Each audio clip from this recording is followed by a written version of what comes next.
love this quote. Unexamined life is not worth living, but if all you do is examining, you're not living. Sometimes we get addicted to therapy.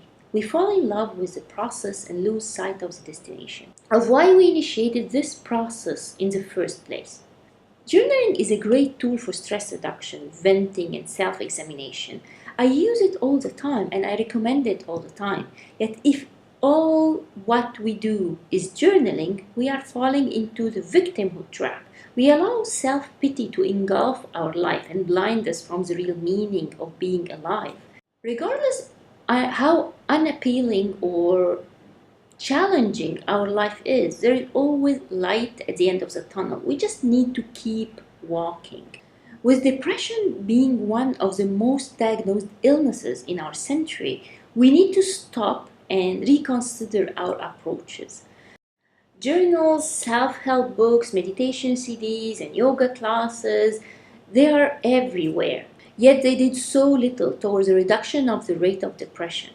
People became addicted to therapy, to affirmation, meditation, hypnosis.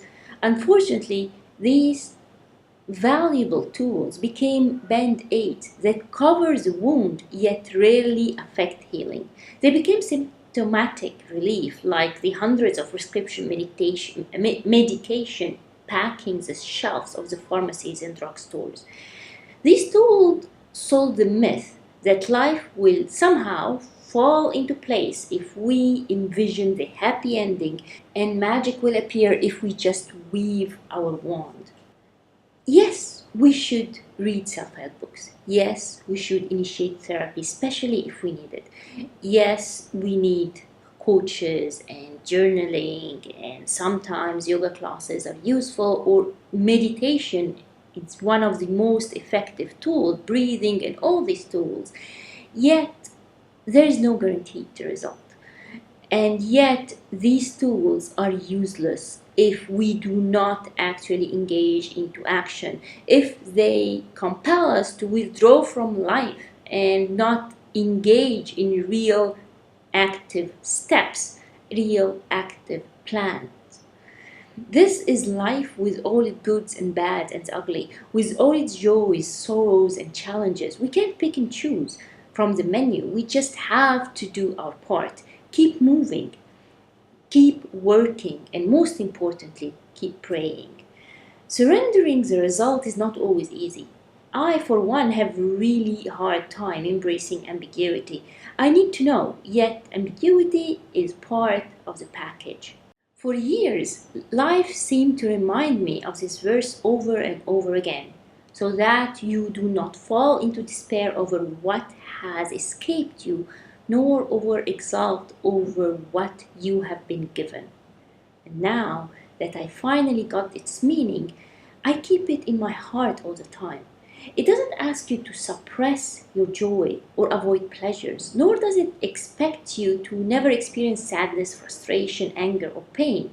It just lays an universal truth that we are not our possessions, we are not our belongings or our entourage, we are not our achievements, successes, ranks, prestige, or CVs.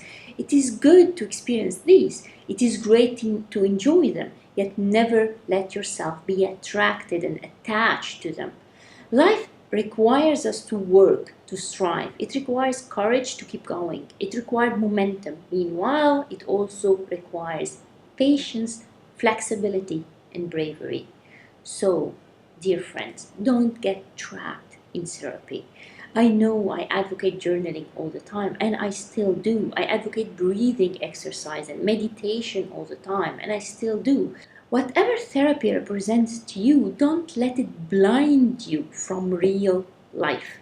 Go out there, do your part, strive, work, walk your path, and whatever you do, don't sweat the little joys sent your way every moment along your journey.